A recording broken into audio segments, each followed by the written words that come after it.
Kailan ba natin sasabihing tama na? Kailan ba tayo dapat sumuko sa relasyong pinasok at ipinaglaban natin?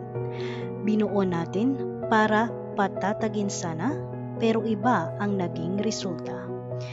Relationship is not just about love and happiness. It includes pain. Kakambal ng love ang sakit, at kung papasok ka sa isang relasyon, dapat handa ka. Handa kang masaktan at magpasensya. Pero huwag mong hayaang mawala ka. Kung sa tingin mo, nagawa mo na ang lahat, naibigay mo na ang lahat, pero kulang pa rin para sa kanya, bitawan mo na. Kasi magiging toxic na ang pagsasama. Hindi madaling bumitaw, lalo na kung mahal mo.